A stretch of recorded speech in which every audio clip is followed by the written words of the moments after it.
प्रिय मेरे दोस्तों, सभी सुल्तान के बीच में एक छोटा सा गीत जा रहा है। दहेज प्रथा।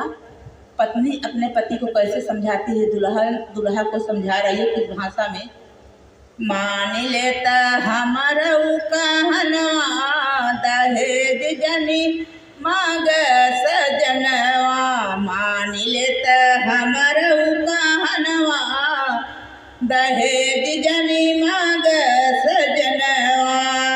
बिटिया के बाप कंगाल बना घूमे, बिटिया के बाप कंगाल बना घूमे। यही महंगी के करनवा, दहेज जनी मांग सजनवा। यही महंगी के करनवा, दहेज जनी मांग सजनवा।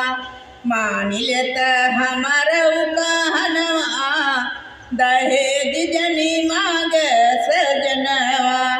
मान लेता हमारा कहनवा, दहेज जनी मांग सजनवा।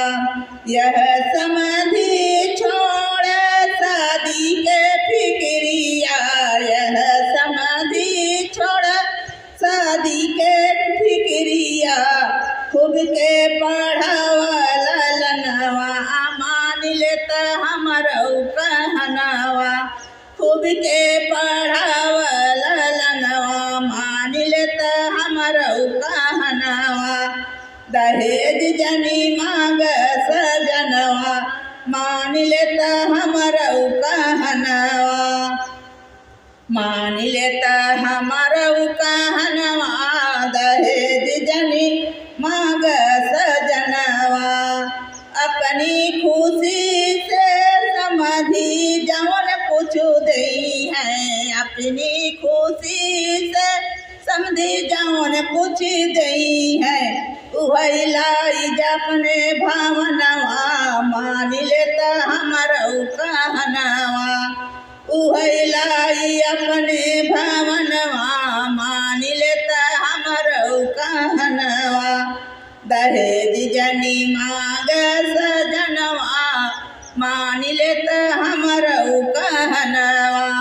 दहेज जनी मांग सजनवा, मान लेता हमारा कहनवा। मुक्ति में कैले त बेटवा की शादी, मुक्ति में कैले त बेटवा के शादी। हंसी खुशी लावा गहनवा, दहेज जनी मांग सजनवा। हंसी खुशी लावा गहनवा, दहेज जनी मांग सजनवा।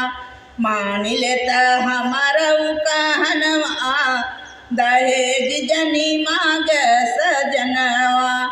मान लेता हमारा कहनवा, दहेज